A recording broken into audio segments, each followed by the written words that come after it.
BBC Urdu کے programme سیربین میں ایک بار پھر خوش آمدید۔ برطانیہ کی سابق وزیر اعظم مارگریٹ تھیچر کی آخری رسومات آج ادا کی گئیں۔ اس کا ذکر ذرا دیر میں، پہلے دیگر موضوعات کے ساتھ ارم کیلانی۔ امریکہ سے ملنے والی تازہ ترین اطلاعات کے مطابق بوسٹن بم دھماکوں میں ملوث ایک شخص کی نشاندہی کر لی گئی ہے۔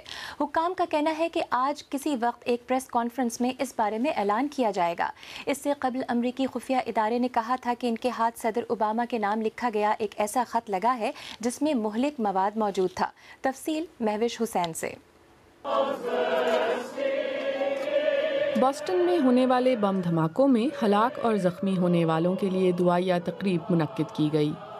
ہلاک ہونے والوں میں سب سے کم عمر 8 سالہ مارٹن رچرڈ، 29 سالہ کرسٹل کیمبل اور ایک چینی طالب علم شامل ہیں۔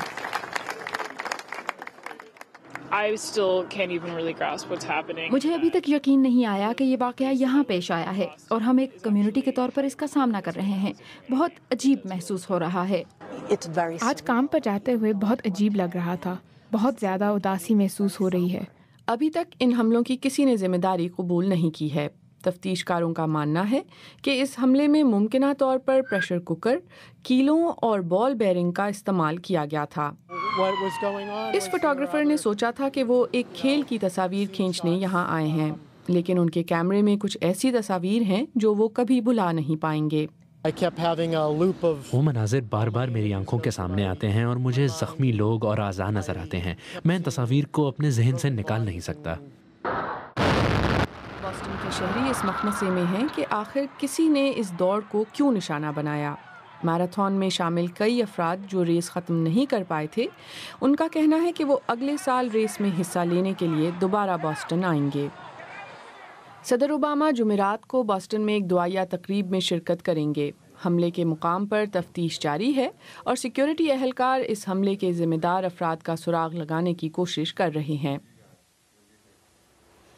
اور اب ایک نظر دیگر عالمی خبروں پر۔ شمالی کوریا نے جنوبی کوریا میں ہونے والے مظاہروں کے دوران اپنے لیڈر کم جونگ اون کی تصاویر جلائے جانے پر معافی کا مطالبہ کیا ہے۔ یہ واقعہ ایک ایسے وقت پیش آیا ہے جب شمالی کوریا میں ملک کے بانی کی سالگرہ منائی جا رہی ہے۔ برطانوی حکومت نے شدت پسند اسلامی عالم ابو قتادہ کی ملک بدری کی روک تھام کے حکم کے خلاف سپریم کورٹ میں اپیل کی اجازت مانگی ہے۔ گزشتہ ماہ اپیل کورٹ نے کہا تھا کہ اگر دہشت گردی کے الزامات کا سامنا کرنے کے لیے ابو قتادہ کو اردن کے حوالے کیا گیا تو ان کے خلاف غیر منصفانہ عدالتی کارروائی ہو سکتی ہے۔ ایک نئی تحقیق کے مطابق اگر 45 سال سے زیادہ عمر کے مردوں میں پروسٹیٹ کینسر کی تشخیص کے لیے اسکریننگ کی جائے تو اس سے ہونے والی اموات کی شرح کو کم کیا جا سکتا ہے، مگر اس اسکریننگ کا طریقہ کار متنازع ہے کیونکہ خون میں ایک خاص پروٹین کی مقدار ڈھونڈنا نہایت مشکل عمل ہے۔ جنوب مشرقی ایران میں آنے والا زلزلہ بہت زیادہ شدت کا تھا۔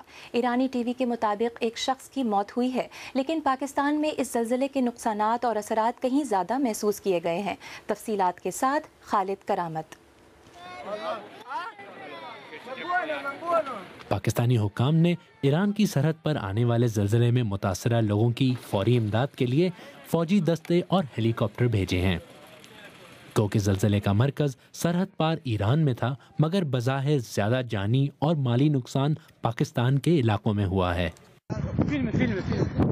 جنوب مشرقی ایران میں واقع قان کے پاس فلم بند ہونے والا یہ منظر وہ لمحہ دکھا رہا ہے جب زلزلہ آیا۔ اس زلزلے کے جھٹکے دلی سے لے کر دبئی تک محسوس کیے گئے۔ متحدہ عرب امارات میں فون کے ذریعے بنائے جانے والی یہ ویڈیو زلزلے آنے کے کچھ ہی لمحے بعد بنائی گئی تھی۔ 2003 میں ایران میں آنے والے زلزلے کے مقابلے میں یہ زلزلہ شدت میں کہیں زیادہ تھا، مگر سائنسدانوں کے مطابق اس کے اثرات کافی کم تھے۔ اس دفعہ آنے والا زلزلہ بام میں آنے والے زلزلے سے شدید تھا، مگر زمین میں 80 کلومیٹر کی گہرائی میں آیا، جبکہ بام شہر والا زلزلہ صرف 10 کلومیٹر کی گہرائی میں تھا۔ جتنی گہرائی میں زلزلہ آئے اتنا ہی اس کا اثر زمین پر کم محسوس ہوتا ہے۔ ایرانی حکام کے مطابق زلزلہ دور دراز اور غیر گنجان علاقے میں آیا اور ہلاک شدگان کی تعداد کے بارے میں آنے والی رپورٹس میں تضاد پایا جاتا ہے، مگر سرحد پار پاکستان میں ہلاک ہونے والوں کی تعداد کہیں زیادہ ہے اور لوگ اس آفت کی وجہ سے کافی متاثر ہوئے ہیں۔